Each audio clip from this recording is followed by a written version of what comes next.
آج کا ہمارا موضوع ہے حسد سے بچنا۔ حسد سے بچیے۔ حسد کسے کہتے ہیں؟ کسی کے پاس اللہ تعالیٰ کی کوئی نعمت دیکھ کے یہ تمنا کرنا کہ اس سے یہ نعمت چھن جائے، چاہے مجھے حاصل ہو یا نہ ہو۔ یہ ایک ایسی باطنی اور روحانی بیماری ہے جو انسان کے سینے میں کینہ، بغض اور کھوٹ کا بیج بو دیتی ہے، جس سے انسان کے تمام نیک اعمال تلف ہو جاتے ہیں اور اس سے اعمال صالحہ کی توفیق اللہ تعالیٰ چھین لیتے ہیں۔ معاشرتی زندگی کے حوالے سے مختلف مواقع پر ہادی دو عالم صلی اللہ علیہ وآلہ وسلم نے اپنی امت کو حسد، کینہ، بغض اور ان جیسی دیگر باطنی اور روحانی بیماریوں سے بچنے کی ہمیشہ تاکید فرمائی اور آپس میں ایک دوسرے کے ساتھ اتفاق و اتحاد، موافقت اور یگانگت اور بھائی چارے کی تعلیم دی۔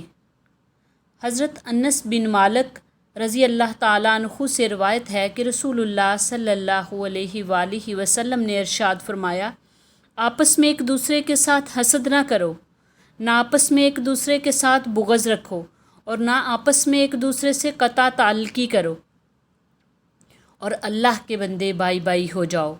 ایک دوسری روایت میں حضرت ابو ہریرہ رضی اللہ تعالیٰ عنہ سے مروی ہے کہ نبی اکرم صلی اللہ علیہ وآلہ وسلم نے ارشاد فرمایا، حسد سے بچو، کیونکہ حسد نیکیوں کو اس طرح کھا جاتا ہے جس طرح آگ لکڑی کو کھا جاتی ہے۔ ایک اور روایت میں آیا ہے کہ حسد نیکیوں کے نور کو بجھا دیتا ہے۔ ایک اور روایت میں آتا ہے، حضرت انس بن مالک رضی اللہ تعالیٰ عنہ بیان کرتے ہیں کہ ہم لوگ حضور اکرم صلی اللہ علیہ وآلہ وسلم کے پاس بیٹھے ہوئے تھے کہ اتنے میں آپ صلی اللہ علیہ وسلم نے ارشاد فرمایا، ابھی تمہارے پاس ایک جنتی آدمی آئے گا۔ تو اتنے میں ایک انصاری آئے جن کی داڑھی سے وضو کے پانی کے قطرے گر رہے تھے۔ اگلے دن پھر حضور اکرم صلی اللہ علیہ وسلم نے وہی بات فرمائی تو پھر وہی انصاری اسی طرح آئے جس طرح پہلی مرتبہ آئے تھے۔ تیسرے دن پھر حضور اکرم صلی اللہ علیہ وسلم نے فرمایا کہ تمہارے پاس ایک جنتی آدمی آئے گا، اور وہی انصاری اسی حال میں آئے۔ جب نبی اکرم صلی اللہ علیہ وسلم مجلس سے اٹھے تو حضرت عبداللہ بن عمرو بن عاص رضی اللہ تعالیٰ عنہ اس انصاری کے پیچھے گئے اور ان سے کہا، میرا والد صاحب سے جھگڑا ہو گیا ہے، جس کی وجہ سے میں نے قسم کھا لی ہے کہ میں 3 دن تک ان کے پاس نہیں جاؤں گا۔ اگر آپ رضی اللہ تعالیٰ عنہ مناسب سمجھیں تو مجھے اپنے ہاں 3 دن ٹھہرا لیں۔ انہوں نے کہا، ضرور ٹھہر جائیے۔ پھر حضرت عبداللہ رضی اللہ تعالیٰ عنہ نے بیان کیا کہ میں نے ان کے پاس 3 راتیں گزاری، لیکن میں نے ان کو رات میں زیادہ عبادت کرتے ہوئے نہ دیکھا۔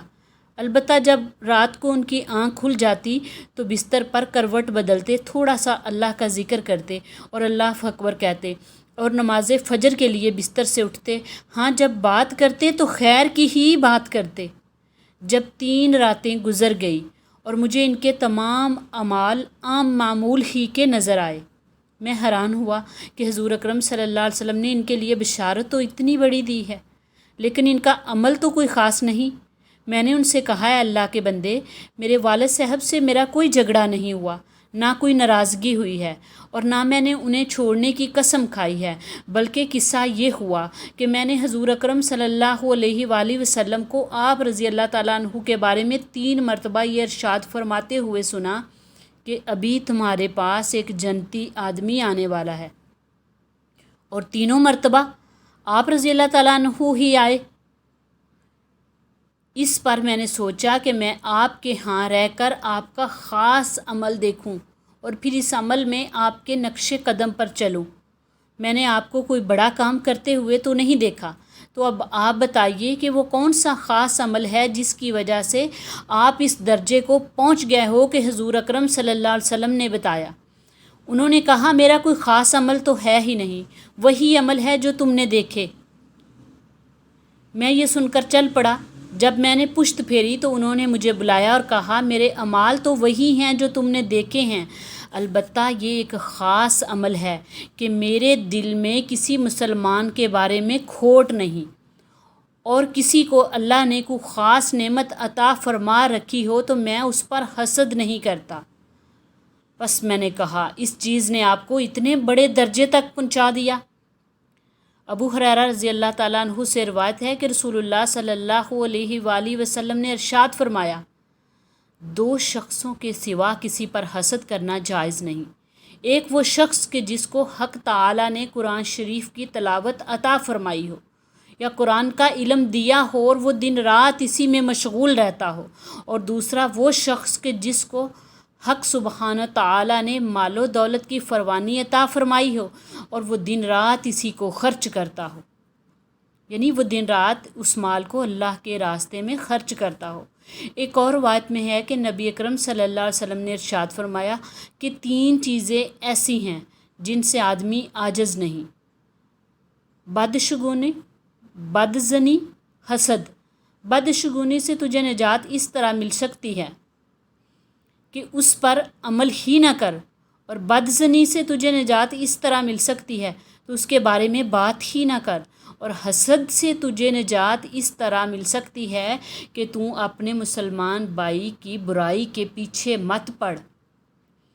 حسد وہ پہلا گناہ ہے جو آسمان پر اللہ تعالیٰ کی نافرمانی کر کے کیا گیا، یعنی شیطان نے حضرت آدم علیہ السلام پر حسد کیا، اور یہی وہ پہلا گناہ ہے جو زمین پر اللہ تعالیٰ کی نافرمانی کر کے کیا گیا، یعنی حضرت آدم علیہ السلام کے بیٹے نے اپنے بھائی پر حسد کیا اور اس کو قتل کیا۔